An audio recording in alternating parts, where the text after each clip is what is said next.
welcome to another edition of Talking Ball. This is Colin, and I'm joined by a good friend of mine, Alan from Shelfside Spurs. What's up, Alan? I'm okay, mate. Yourself? Well, I say, are you okay? But we all know the world knows by now. Exactly. I'm broken, but they're putting me back together in a couple of days. Exactly. I'm going to be the.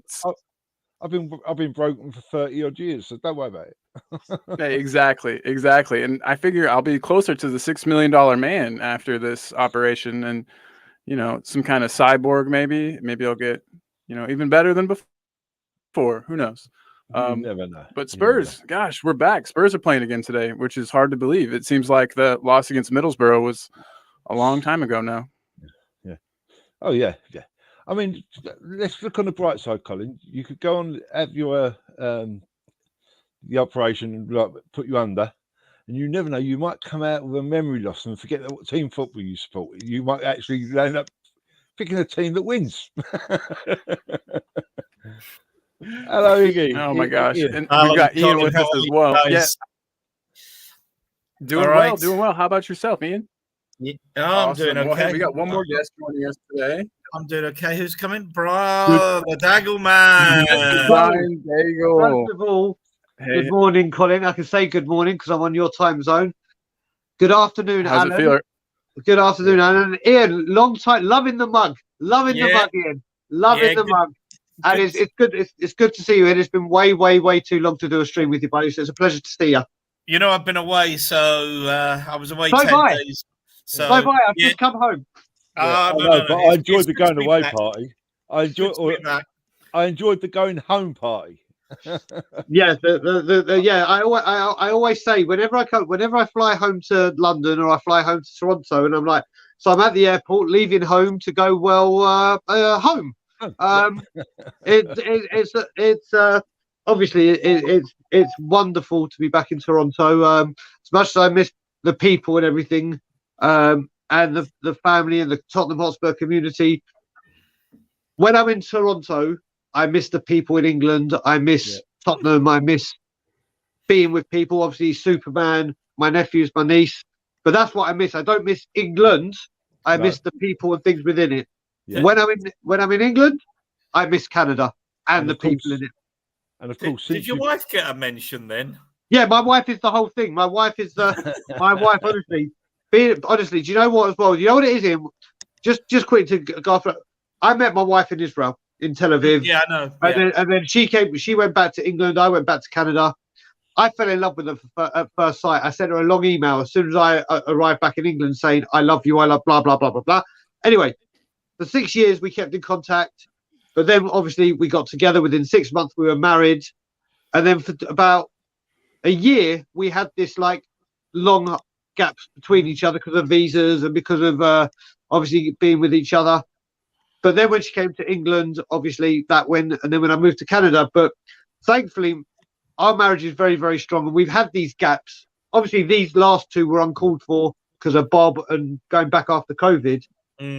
But it's so hard. It shows what a strong marriage we've got and how she supports me. And yeah, I was gonna say my wife wouldn't be as cool, I don't think, as yours has been with the whole leaving and the time and everything. Your wife's a saint, man. She's you know what it is, Colin. When you look at it, the first time I came back was for our niece and our nephews, who I can't go that long without seeing. It kills me. It physically kills me. I'm so close with them and adore them, and that was hard. But this time with Bobby, she knew, the man she married, that I'm extremely loyal.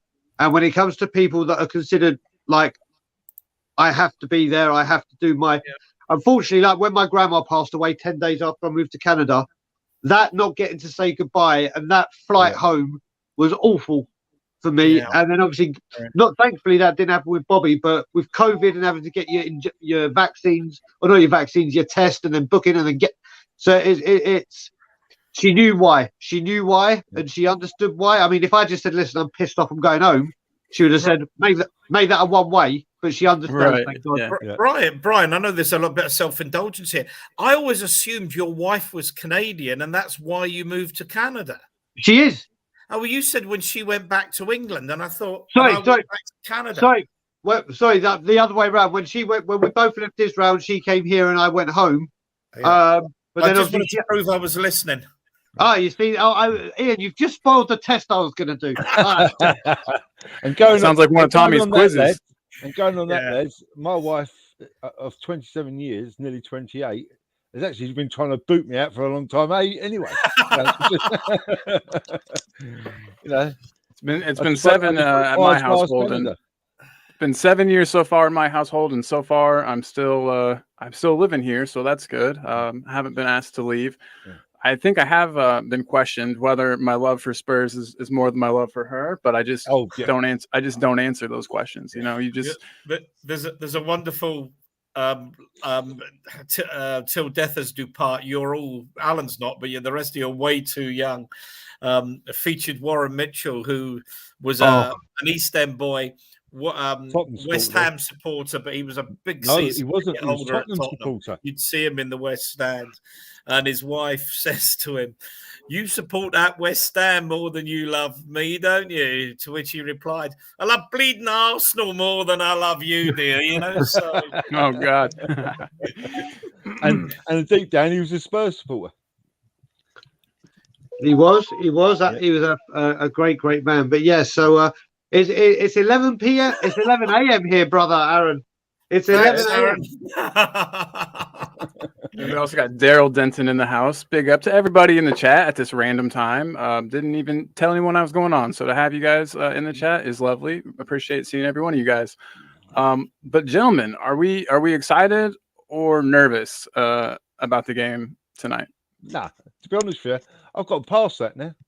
I've really got to a stage now where it's a case of we play, and whatever the result is, I'm either. Yeah. To be honest with you, I find it very hard to get even excited anymore about a game because, man, this season's been one of the. This season, I've really been waiting. I can't wait for it to finish. No, I think even worse than last season. Yeah, probably. Wow.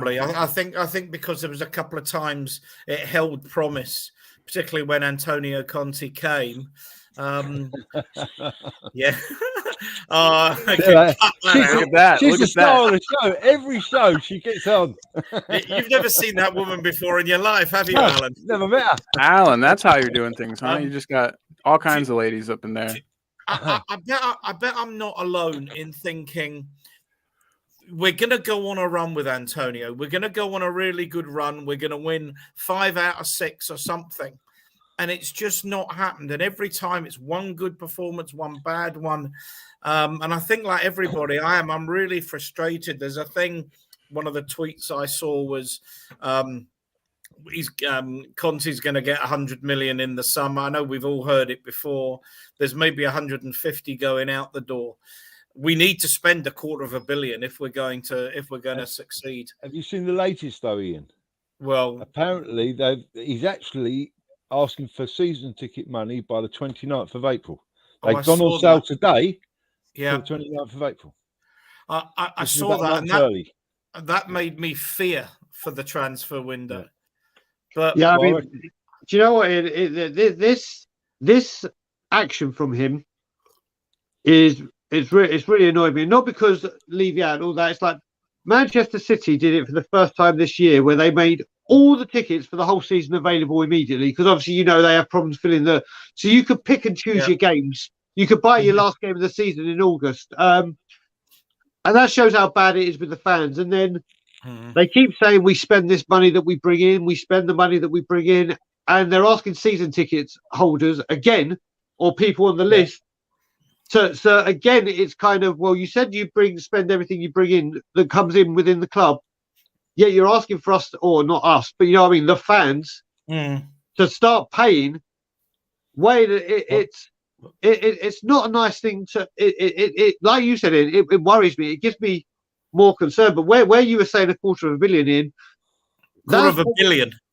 Sorry, I meant $250 million. Sorry, I didn't really. So when we say $250 million, the thing with this is as well. I don't know if it even warrants $250 million. What if Antonio Conte wants these? If there's players on free transfer, or if there's players that aren't like the 80, 90, whatever millions, there could be a player. I'm not going to start mentioning players that he's identified personally at 20 million. And I'd rather we go and spend the 20 million on the one he's identified than 60, 70 on a blockbuster, world-renowned, whatever. If Antonio Conte earwigs and says, I want player X, I want player X, not player that plays the same position as X, but is actually a chip. Spot on, bro. The only, I mean, let me just put the counterbalance argument is that we're only spending what we bring in. We know that argument. So what I'm going to do is I'm asking for the money up front so I can go spend it. That's the optimist in me. The cynic in me says we're going to get the money in first on the pretense we're going to get the expenditure. Then we won't get the players in. We want. But, I mean, we see the game very similarly. I know we disagree on various things. Yeah, but we see the game very, very similarly. Very. You back Conte. If he wants a £50 million player, let's get one. But if the player that he wants is 20 million, I mean, I think De Vrij, for example, is about 20 million. Now, granted, he's 30. He doesn't fit the Tottenham model, but the Tottenham model hasn't succeeded for long enough. So, you know, the definition of stupidity is to keep doing the same thing that failed the last time. So let's bring in 30-year-olds, even if there's no resale value, because we've got to make at least 2 leaps in one.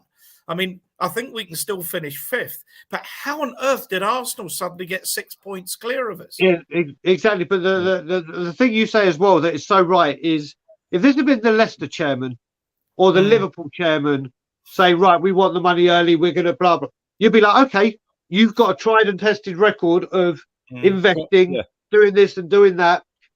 If this happens and he does it, and we all know how big this window is, and the same thing happens again, there's going to be carnage, not just from forget what I will do or how I will feel. Yeah. If this happens again, this will happen. And like I said, if none of us are season ticket holders, but even if I was, and he said that, I'm like, I'm not giving you the money. I know people that have actually said, and there's quite a host of people that are saying this, I'm renewing my ticket on the last day they're renewable, or within the 24-hour, 48-hour period, when I've seen that there has been investment. And if there hasn't, I'm not renewing. Yeah. And some of these people have had season tickets for, like, we're not talking 5 years, we're talking 20, 30 years. Yeah. And that's where we're at now, where they're like, no, I'm not going to give you my money till I see you spending the money you've already got. Yeah. This is the balance where this is now not a good situation to be in, because you've got people that will pretend it's my show and bring Alan in. Yeah. The trouble is, Brian. The trouble is, mate, is the message I've got from Nick and Reds, is they're going on sale from now until the 29th of April. Yeah. Now, the 29th of April, we ain't going to have a clue what the investment is. No. See, this is just a nut. See, these are the moves, Ian. The start when he does that. If he said they're available now till when the normal thing is, I think the last season was the 10th of June. If he said now till the 10th of June, you're fine. But throwing that see, this is what. But anyway, I think this. I wondered, Brian, if Levy understands that after everything that has gone on over the last 20 years or so, that this is the mistrust he has bred. And one thing I don't think anyone will argue, he brings a lot of this on himself. Yep. Well, this is the thing. He's brought this on himself. I'm not a season ticket holder. I live in Glasgow. You live in Toronto. Alan, are you a season ticket holder? No. I was until Levy's second season. Right. I must admit, I made a bit of an excuse saying that I didn't want to go because I was fed up with the investment even then. But a lot of it, right? But a lot of it was where I had to park at the time, or where I was parking. I had a long walk, and you see what state I was in on Saturday. Yeah. I was a little bit more mobile then, but I wasn't as mobile to be able to walk that distance. So I kind of made it.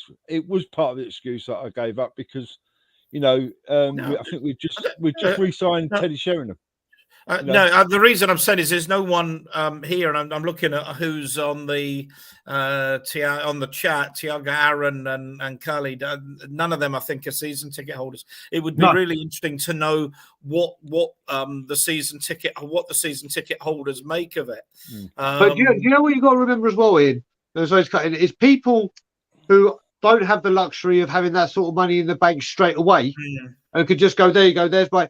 They plan and save every month, so when it comes to the end of the season, yeah, sure, they're there to say, right, here's my. You know what I mean? It's like, it's not like saying to like a big company, right, here you go, we need 40 million, and they're like, oh, there you go.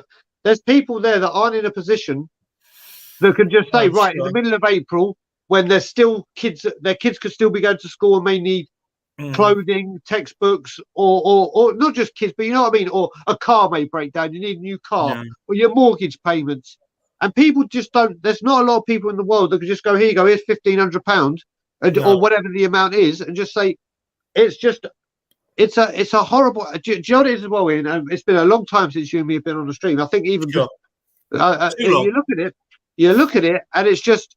Like, I was going crazy over January, and whilst I was there, about the PR team and the things they're releasing and how the timing of it. Yes, I know you got to get these things out, but to do it a morning after a heavy defeat or a bad performance. I agree. And it's like, you've done it again when we're about to play Everton. Can you imagine?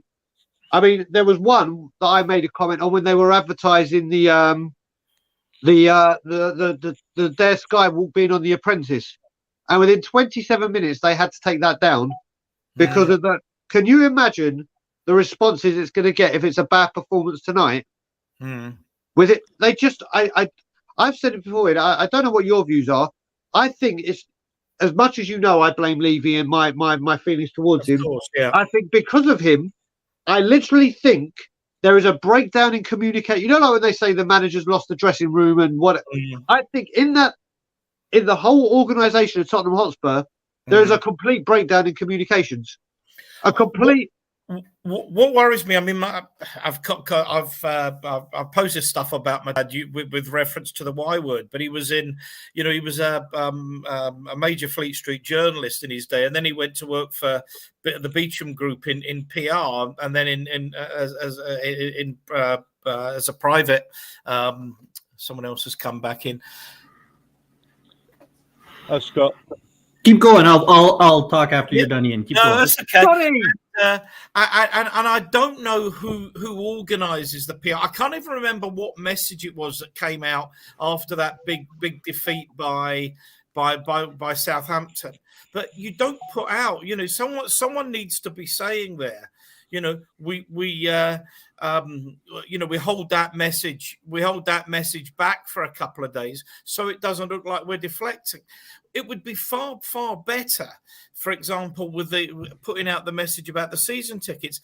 If we went out and won 2 or 3-0 tonight, then put it out tomorrow, because people who are at the game exactly.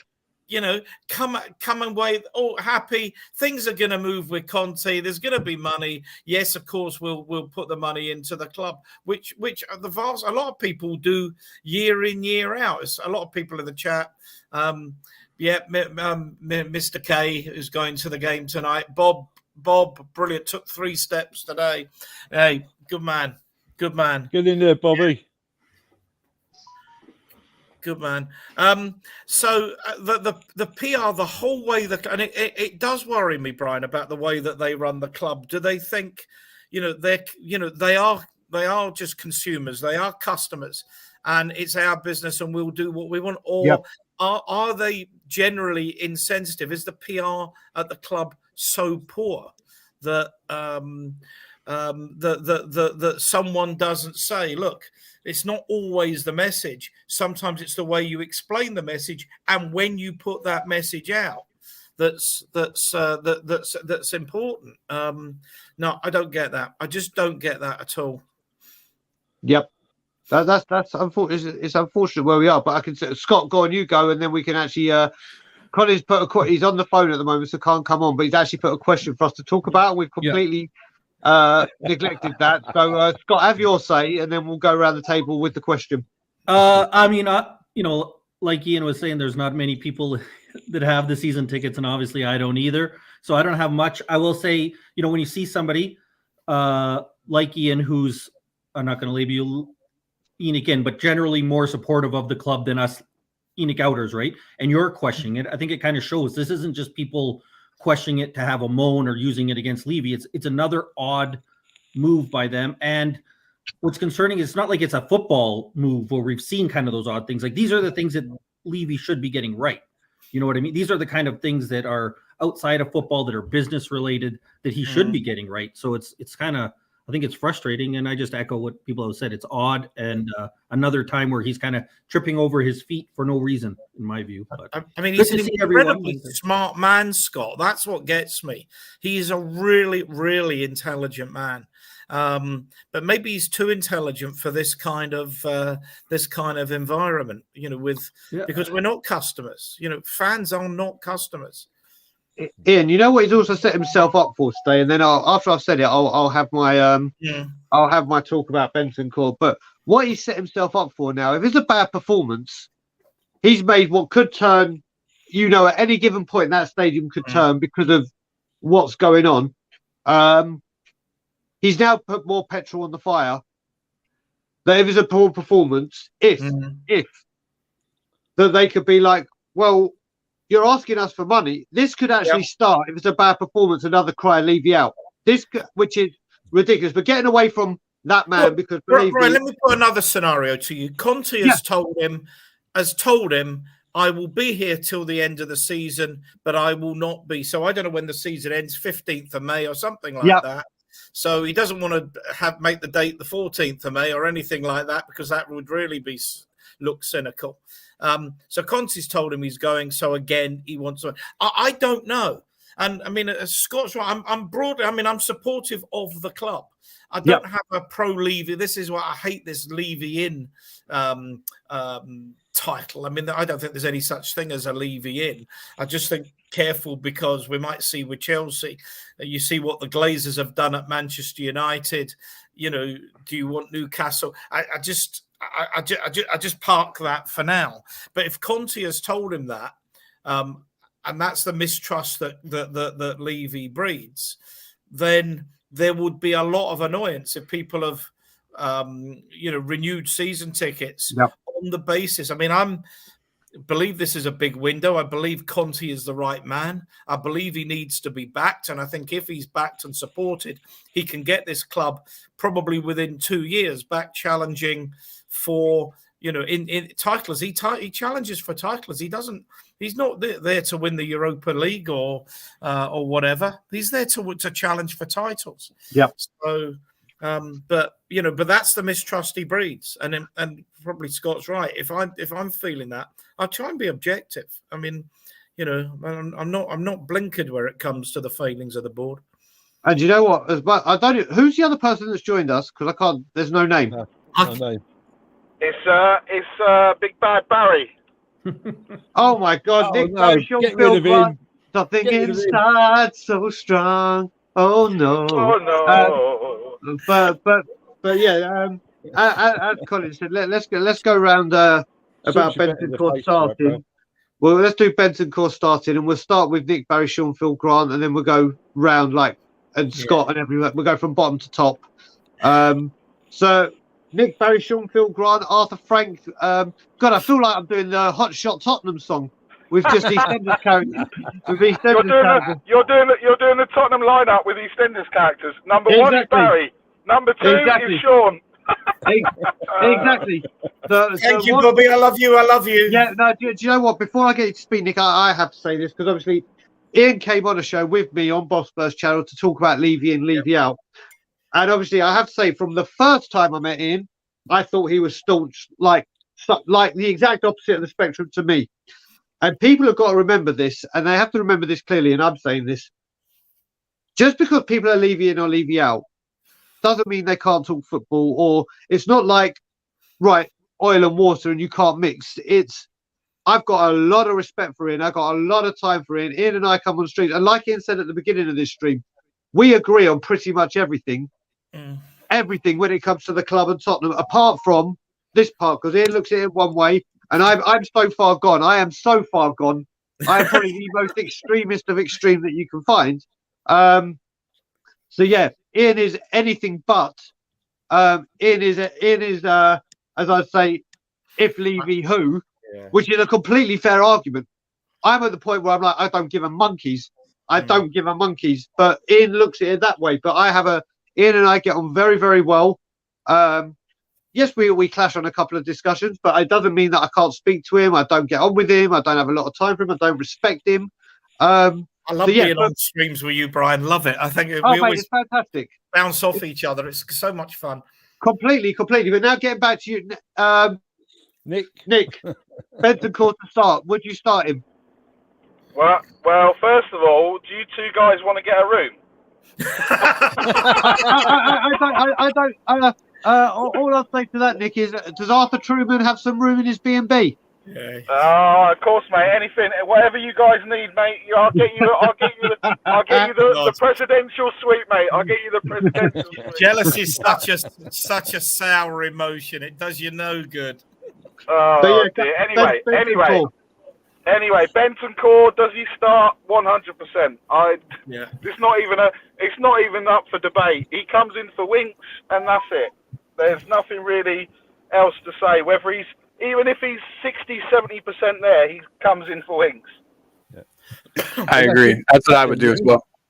Do we need to talk any more about Bentancur? Colin, we don't need you. We're doing fine without you. Go on, you go back and talk to your sexy nurse or whatever. She's got the work.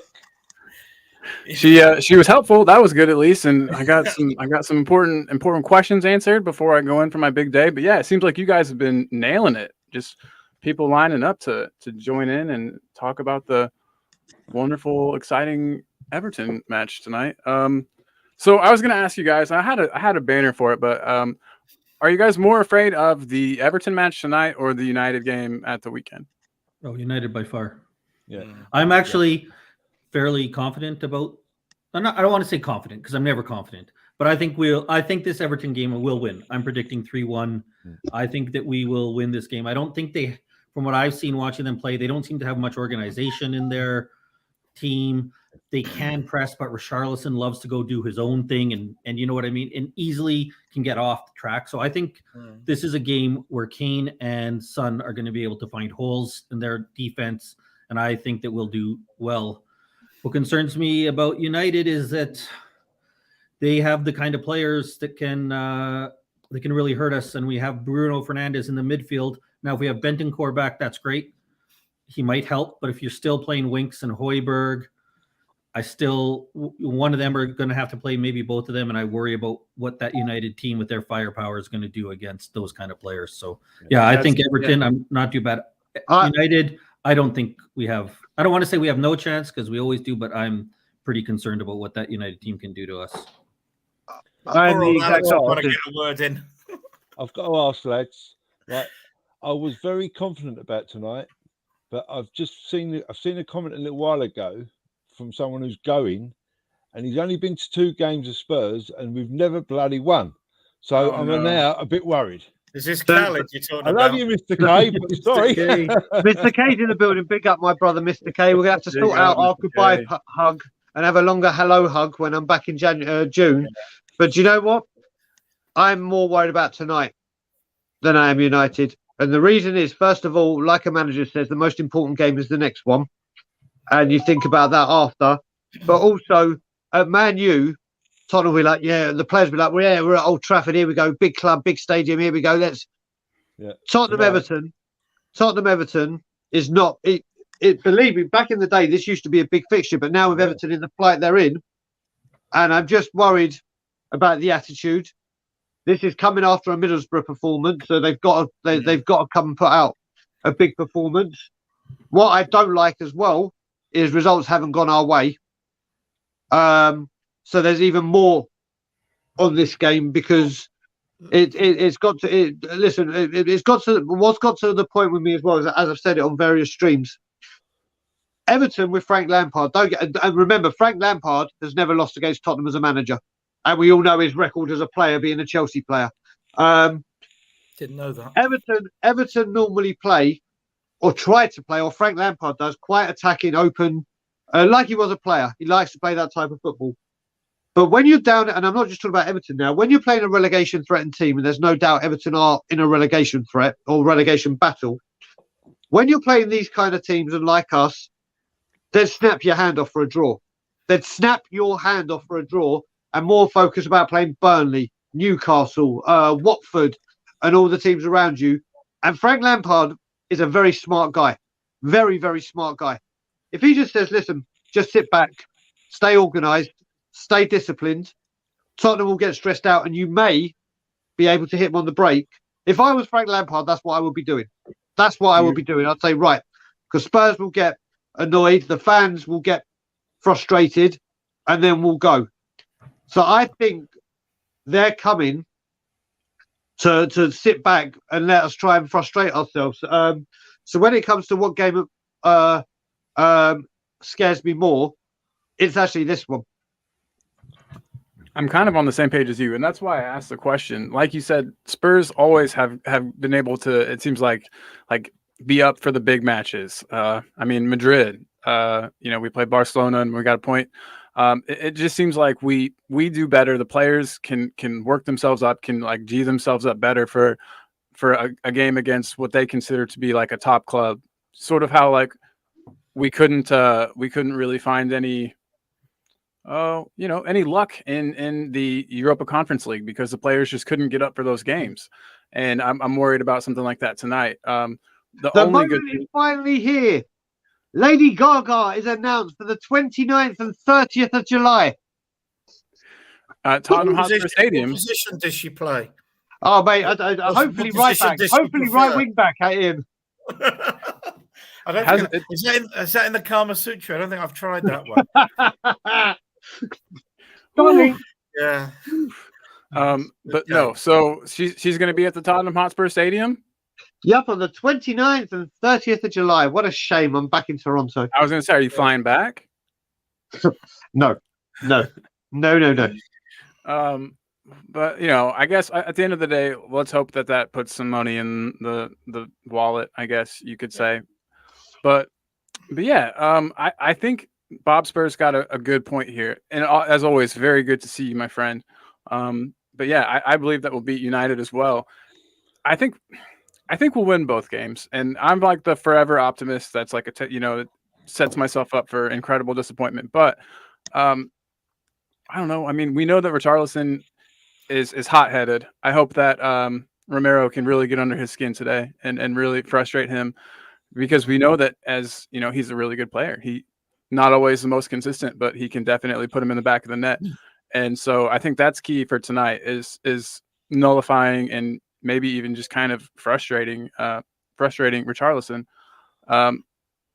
So you guys expect though like a more compact, sitting back kind of Everton than we're used to seeing, maybe?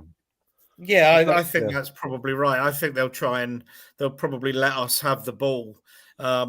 You never know. I mean, Lampard is a smart guy. Maybe he'll say they're lacking in confidence. Go at them. Get the early goal. Get the crowd on their backs. Get our crowd behind them, and what have you. I expect us to win tonight. What I've seen of Everton, I don't like at all. And I think Manchester United as a club is totally dysfunctional. I presume most of you saw their performance against Manchester City yesterday. Yeah. It was appalling. Clueless. I don't know what the tactics were. It was neither one thing nor the other in terms of pressing. They weren't pressing high, they weren't pressing hard. The way to play City, everybody knows, is to sucker punch them on the break. They didn't do that. And I just get the impression that is a very, very, very unhappy camp. So I think they're there to be tonked. But I do expect us home advantage. That we usually do well at home against Everton. So I'm expecting us to win today. And when is the game? Is it Sunday, the Man United game? I'm not too sure. No, Saturday, 5:30. Saturday, is it? my one counter to or two counters to with Everton is obviously Everton beat us at home first day of last season with Jose, but that was a woeful performance. But we generally do have an outstanding record against them. But the counteract that I have to you with that, when you said, you know what, go at them, they're low on confidence. Yeah, we have been, but you know what? When teams have done that, a Man City, a Leeds were always going to do that. A Liverpool in the 2-2, when they allow us to play our game, that's when we have no problem. Yeah. And if they come out and do that, then I'm 100% sure we're going to win.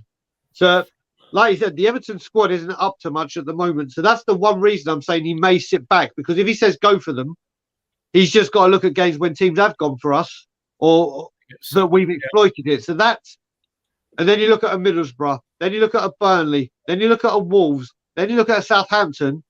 When they played the sitting back, we know what's happened. If teams go, all right, we're going to go toe to toe with you. Even the great Man City, Leicester, got done. That's the issue I have. I thought because of Bob's comment in the chat. I thought with Southampton, Bri, I think it was a case of that they actually tried to push us.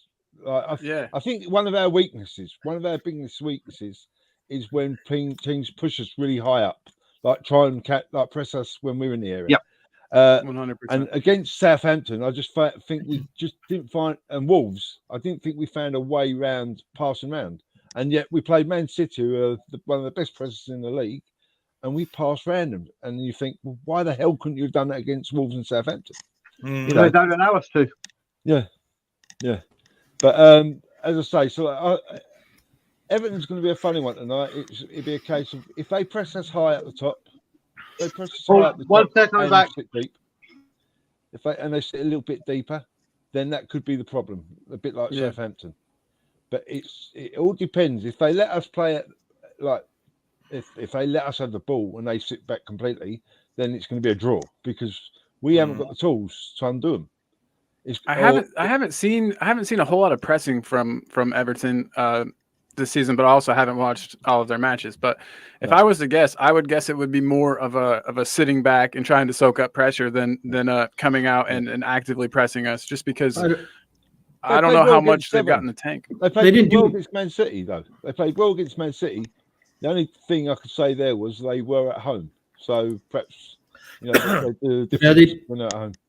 They didn't do much pressing this year because I don't think Rafa does. That's not part of his when he was their manager. That's not really what he does. So I haven't seen much pressing. And Frank Lampard will see what he does. I don't know. When he was at Chelsea, I don't know if we got a great sense of what he was as a manager. Right. Just because that was when they had that transfer embargo and everything, right? He had the tools, didn't he? You know what I mean? And I don't know. He had a stronger squad than what he's got at Everton. You know what I mean?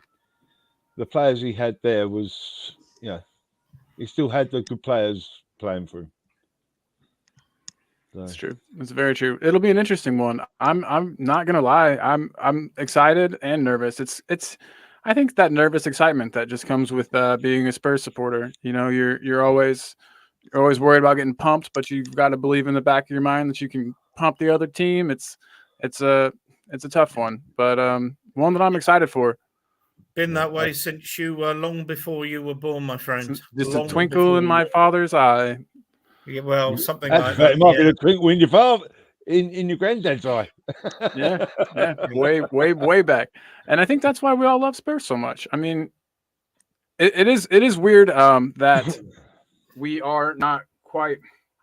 I wouldn't say that we're counterattacking team now exactly, but moving more in that direction, which is weird to me because when I first began supporting Spurs, that wasn't the way the team really played at all. We came out, we were constantly attacking the other team. It wasn't as much of this like soak up pressure game that we're playing now, but it's working at least part of the time. I guess if we could tighten everything up and get it working, would you guys be okay with being that team, the team that counterattacks instead of playing like the swashbuckling Poch football?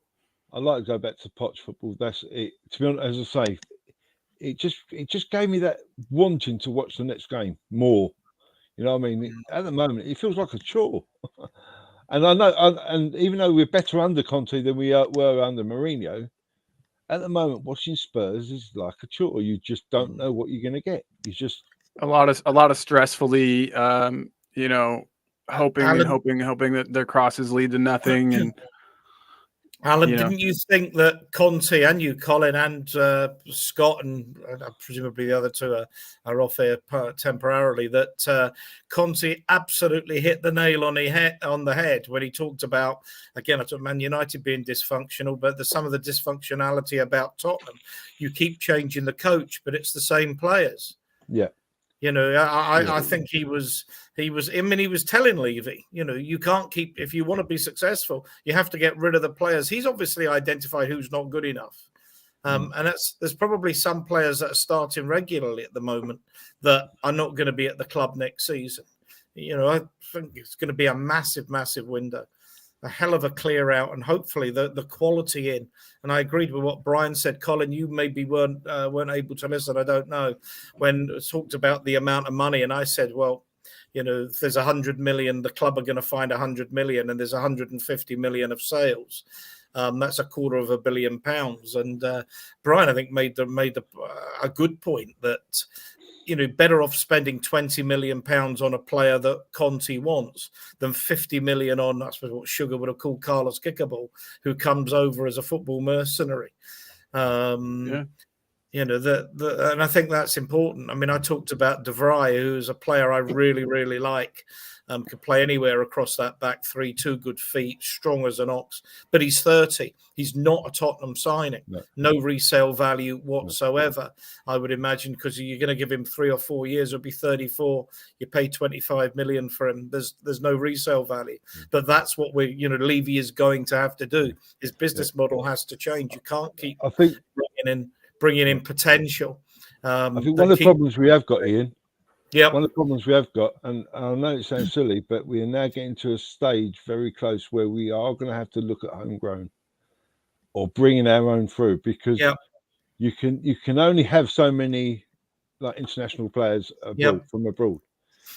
We have got to start getting some through, because if Kane wants to go, if Ali's gone, we don't want Winks, we don't want him, we don't want them. You know what I mean? Eventually, at the moment, we're looking at very, very bare on that front. And this is what's going to hurt Levy, because he's going to have to go and say, if Conte turns around and says, I don't want player Z, I want player A, and he's British, then Levy's got to go out there and pay that tax. He's got to pay that, the Premier League, like the British-born tax. He's got to suffer it, because we've got to start looking at it very soon. But if he can get a De Vrij for, say, 20 million, then that would free up money to go and spend 40, 50 million on Ward-Prowse, if that's what it's going to take. Because that's the kind of quality that the squad doesn't have. And some of the players I thought were better than they are. Has come as a bit of a shock how Højbjerg's gone off. Winks looked like he was going to come back again under Conte, but has gone back to the window closed form. So I don't see him being at the club next season. Skip and Bentancur, I think, is good. I don't think there's a lot of change going to take place in that middle three. Bring in De Vrij, whether you keep Sanchez as backup, probably, but Romero, Dyer, De Vrij looks like a strong start. You've got Sessegnon, Reguilon. Maybe that's good enough on the left side. We probably need to get rid of one, if not both of probably get rid of Doherty, I think, and get a better attacking player. Emerson's stronger defensively. There's going to be a lot of changes. I say even players that are starting on a regular basis, I think will be drummed out the door. But we've got to find those players. And if we're not playing Champions League, which we probably won't be. Brian said something earlier. Sorry, I will shut up in a minute. Brian you're good. Don't worry, you're good. about the results not being good at the weekend. But in fairness, West Ham got beat and Man United got beat. I think what he was saying was that usually whenever the results go our way, that we tend to drop points. Or it's just the Arsenal overtakes everything. Yeah, and that would be fair. I mean, say suddenly Arsenal are 6 points clear of us, and you go, "What the heck?" And a superior goal difference. Where did that come from? So I think it came from trusting a manager for a really long, a couple of seasons, and actually implementing a style of play that, that's what I was going to say when you guys were talking about all the kind of narratives, like this is the kind of game we lose and then we get up big for United. I was also thinking this is the kind of game we win. Now the fans get excited. We say, "Oh, we go in and beat United. Now we're on for top 4," and then we flub that game. The problem is there's so many different narratives with us, right? We mess it up so many different ways that you can look at anything and do it. And I think, Alan, with what you were saying about the homegrown issue kind of really highlights the issues we've had lately. Because remember, under Poch, think about our homegrown. We had half the English national team in our squad, right? I know now Dyer doesn't qualify as homegrown, but, we had so much English talent. And now through players dropping off, through us selling players and Kane wanting out, like you said, we could very easily have 0 English starters. Well, Skip probably will be there, but you know what I mean? Like it's gone from a real strength to a real drop off. And if you make quality signings internationally, like City does, you can get by bringing in kind of lower level homegrown players just to fill talent. But we haven't shown an ability to do that. So we're probably going to have our homegrown players also be contributing members to the team, right? And that's it's going to be an issue. We can't just we can't just spend 40 million on Nathan Aki to sit on our bench because we want him. We need homegrown players. Well, we've had a couple of players like Devine and Harvey White and Scarlett who have been sort of at the periphery now for 2 or 3 years. Definitely. And some of these, and this is what the academy was about. I mean, as I say, there's always method in Levy's madness. Part of it was no doubt to identify and bring in and train the top British talent or English talent, because British talent doesn't help as much. Top English talent, one, to save money on transfer fees, but also to develop in terms of the numbers the numbers game you have to play now to bring through those players. And at the moment, there's not enough coming through. Skip was always going to be a great player. I mean, I saw him a lot for Norwich last season, and in fact, he only got injured on the last game of the season or the second last game of the season in a 46 game season, and now he's got this injury, which is like so frustrating. Very frustrating. And what I like best about Skip is that he just wants the ball. We have some players on our team that almost seem like they avoid it because they don't want to be the one to make a mistake or to turn over possession. But Skip just wants it. But I guess kind of bringing things back around to tonight and to the lineup and to the weekend. Say that Bentancur is only fit enough to play in one of the matches. That means that. I mean, for me, if he could only play one match, I would start Winks tonight, and then Bentancur at the weekend. But I'm curious to know what you guys would do because I think I see Brian say it earlier. Yeah, with Alan and Decore in their centre, Winks might as well not play be there. 10 men. We might as well have 10 men. So I'm just going to echo that. Then I have to go. So sorry about that. I've got a phone call I have to take, and then I've got to start getting ready to meet Brian down at the Scotland Yard. So yeah, listen, you've got to look who you're playing against. There's an echo somewhere, Brian. I don't know if it's at your end. Sounds like they've got. I think it's Nick, Barry, Sean, Phil, Grant, Arthur in his car. No. But yeah. So. Decore and Alan, I think, are just two, especially Decore. He is a powerhouse. We all saw in Middlesbrough when he gave the ball away, Winks, and he tried to commit a professional foul, and he completely missed the guy. Well, if he tries that with Decore and he hits Decore, Winks will go bouncing out of the stadium. Such will be the. So listen, the most important thing you got to remember: forget who's the tougher team, Man U or Everton. We're coming off the back of an embarrassing performance. Forget the result. The FA Cup always throws these kind of games up. But it was the manner of the performance that was shocking. That's the embarrassment. Not going out to Middlesbrough, the performance. And they need to rectify that immediately. Yeah. And the only way they do that is without Winks on that pitch tonight. knowing my luck now, they'll play 3 in the midfield, and Winks will be there with Bentancur and Højbjerg. But listen, I need to go because I need to start getting. And absolutely. Tell Brian Ireland we said hello. I will do. And as I said, what I'm saying for all the other streams is, listen, everyone, if you haven't gone and liked or subscribed to Spurs TV, you don't know what you're missing, and you're about to have the option to see what you're missing, go and subscribe to Spurs TV. Everyone do it. And on that note, Colin, love you, speak to you soon. Alan, love you, speak to you soon. Ian, great to see you. Love you, speak to you soon. Scott, it's good to be on this side of the pond. Welcome back. Speak to you soon. And Nick, Barry, Sean, Phil, Grant, love you to pieces, brother, and I'll speak to you soon. Peace out, everyone. Leave you out. Colin, I'm gonna jump off as well because I'm just driving to the ground, so I'm probably going to be quite noisy. So I'm sure that's music to Alan's ears. So that's okay, guys. Speak to you all soon, yeah. Later, Barry. See you, bud. See you, Nick. Oh, shut up, Alan. I think it's that you. It was him. That was him being the Mr. Echo man.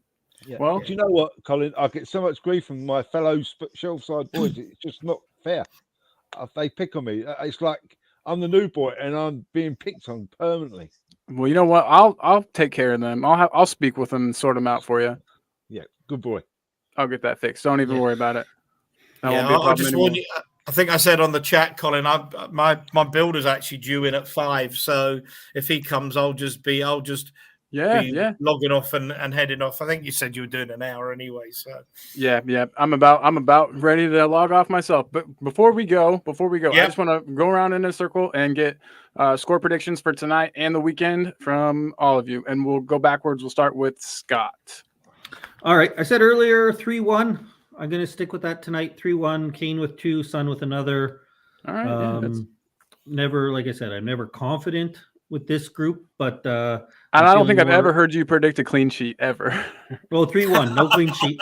No, not with this group. I don't blame you. I might blame you. No, I did against Middlesbrough. I didn't predict the clean sheet, but I did predict to win that game. But and then on the weekend, I'm going to say 3-2 loss to United. I just, like I said, that's fair. I get worried when I see players and quality that they have in our team, the way that we're playing. But again, I mean, United isn't, like everybody said, they're a mess now. Who knows what you get with them? You could have a terrible performance. We could win 4-0. They could beat us. So, but tonight, I'm feeling confident that we're going to do well, at least, hopefully. Yeah. I'm hoping for the same thing. And what about you, Ian? What do you think? I better answer Bob. But Bob, I'm hoping to get down a couple of times. End of the season, sort of last or second last game of the season, mid-May or something like that. That does sound like a plan. I might get down before, but you need some recovery time. So yes, absolutely. I'll keep my eye on the fixtures and through the chat we'll keep each other informed. Ian, I think we're going to win tonight. Ian, the tickets, if you remember, the tickets went on sale for the last 3 games. They're going on today, I think. Are they? Members, yeah. Oh, okay. Thank you. I will. I'll get a look at that. Although I usually know someone that can't go and pick up a ticket here and there. So just let you know if you had to. Yeah. And I know my partner's mum's birthday's on the 6th of May. So she was talking about going down then. So that might be. We'll work something out. But thank you for that, Alan. 3-0 tonight. I'm confident we're going to have a bounce back. I don't rate Everton at all. I think that they lack more confidence than us. First goal is going to be critical. Let's get the first goal. Let's go and win the game. Man United are just a total shit show at the moment. So I'm going to go 2-0 Tottenham. That means 2 clean sheets, but let's go 0-2. Let's go 0-2 Tottenham on Saturday night as well. That sounds awesome. I'm fully behind that. I'm excited to hear Alan's predictions now. Well, all day I'll be saying 1-0 Spurs, 96-minute winner. Right? Right. That's what I've been saying all day. And now, but as I say, I've seen Mr. K's going tonight, and I don't know. Yeah, I forgot. If Khaled's going 6-0 Everton, then Oh no. And It's okay. Maybe you ought to stay home. on Saturday, I think it's going to be a 1-1 draw. That's fair. That's fair. I think we'll win tonight as well. It's hard for me to put an exact number on things. Like Scott, I don't think we'll keep a clean sheet. I think we'll let in like a fluky goal somewhere. Maybe Sanchez slips and slides around, and someone just waltzes right past him, or something of that nature will probably happen. Against United, it all depends on how we come out to play. And I mean, obviously, but does Ronaldo play? There's just a lot of factors. I kind of hope Ronaldo does play in a weird way, just because the team seems less cohesive with him in it. But I know there was some drama with him not playing at the weekend and not being there for the match. And so I don't know what kind of disciplinary action they're going to be, hitting him with. But yeah, I'd say we're going to comprehensively win tonight, like 2-3-1. But then I think at the weekend, if we win, it's going to be kind of like what Alan said, like a 96-minute winner, 1-0 kind of thing. I don't think we're going to. We're definitely not going to bury United. It's not going to be, a blowout or anything. And without Lamela here, how are we going to get a player sent off? It's like we got to factor that in as well. I miss that shithouser Eric Lamela, but that's just me. But yeah, guys, thank you so much for being here, helping keep me occupied, because I can't really go and do anything because of this stupid shoulder. And yeah, this has been a nice way to prepare Good for luck on Wednesday. Good luck on Wednesday, Colin. Hope the operation goes well. Thank you so very much. I just got to call it. It only takes 30 minutes. I just got to call it. Don't change your team. Hopefully the anaesthetic doesn't. All the people. There's a few people not well at the moment, so all get well soon. Yes, absolutely. To everyone that is not well, please take good care of yourself, and everyone that is well, just take care of yourself. And I wanted a special big up to Bob Spur.